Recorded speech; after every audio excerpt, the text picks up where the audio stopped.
도대체 시험은 왜 점점 더 어려워지고 공부를 해도 뒤처지는 걸까요? 도대체 왜 이렇게 열심히 살아도 겨우 남들 하는 만큼만 따라잡을 수 있는 걸까요? 이런 현상을 설명해주는 것이 바로 붉은 여왕 가설입니다. 붉은 여왕이란 말은 루이스 캐럴이 쓴 소설인 거울 나라의 앨리스에서 유래되었는데, 붉은 여왕이 사는 나라에서는 가만히 있어도 배경이 먼저 앞서 나가기 때문에 역설적이게도 죽어라 달려야만 제자리에 가만히 있을 수 있죠. 고속도로를 달리는 차를 생각해보면 이해가 쉬울 겁니다.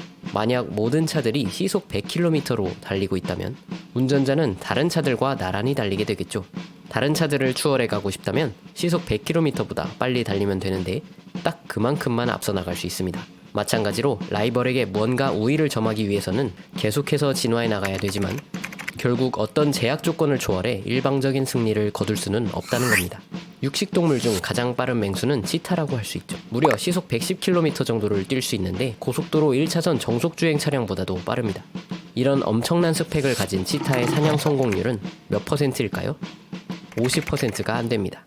가젤도 빠르기 때문입니다. 느린 가젤은 진작에 맛있는 고기가 되었겠죠. 가젤은 무려 시속 100km까지 뛸 수 있고 방향 전환도 빨라서 전속력으로 몇 초 정도만 뛸 수 있는 치타에게서 달아날 방법이 충분하죠. 이렇듯 치타는 가젤을 먹으려고, 가젤은 튀려고 서로 괜히 힘들게 빨라지기만 했습니다.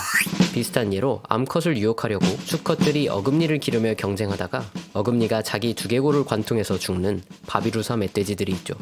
이렇게 밀접한 관계가 있는 서로 다른 두 종이 영향을 미치며 진화하는 것을 공진화라고 합니다. 이 공진화는 생물뿐만 아니라 우리 사회 현상으로도 나타납니다. 여러분이 밤을 새서 코피가 나도록 공부했다면 참 뿌듯하겠죠. 하지만 그렇다고 시험에서 1등이 될 수 있을까요? 꼭 그렇진 않겠죠. 가젤과 치타의 관계처럼 내 라이벌들도 앞으로 끊임없이 전진하고 있습니다. 그래서 단순히 열심히 하는 걸로는 충분치 않습니다. 라이벌을 이기려면 라이벌보다 조금이라도 나아야 합니다. 그런데 진화하는 건 라이벌뿐만이 아닙니다. 시험도 진화합니다.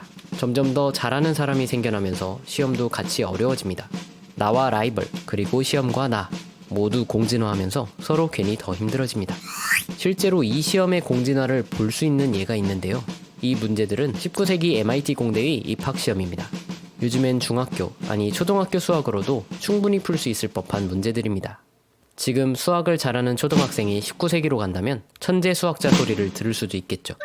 이렇게 사람들의 평균 수준은 점점 더 높아지고 있는데 반해 시험은 여전히 어렵고 취업문은 좁아 어째 삶이 더 팍팍해지는 것 같습니다. 경쟁 사회에서는 피할 수 없는 숙명이죠. 하지만 모두 잠시 쉬기로 약속한다면 어떨까요? 안타깝게도 성공할 확률은 별로 없습니다. 죄수의 딜레마 덕분이죠. 여러분이 멈추어서는 그 순간 라이벌은 그걸 이용해 더 큰 이득을 얻을 수 있습니다. 능력이 비슷한 두 사람이 같이 공부하기로 한다면 우열을 가리기 힘들 겁니다. 그리고 이렇게 둘 다 공부를 안 하기로 하면 서로 편해질 수가 있습니다. 하지만 둘 중 한 명이라도 몰래 공부하기로 마음을 먹는다면 한쪽은 아주 큰 이득을 손쉽게 얻을 수 있습니다. 그래도 라이벌이 단 한 명뿐이라면 협상은 해볼 수 있겠죠. 하지만 라이벌이 점점 많아진다면 이런 약속은 점점 더 지켜지기 힘들어집니다. 만약 라이벌이 엄청나게 많은데 둘만 공부를 안 하기로 한다면 그냥 둘만 되는 겁니다.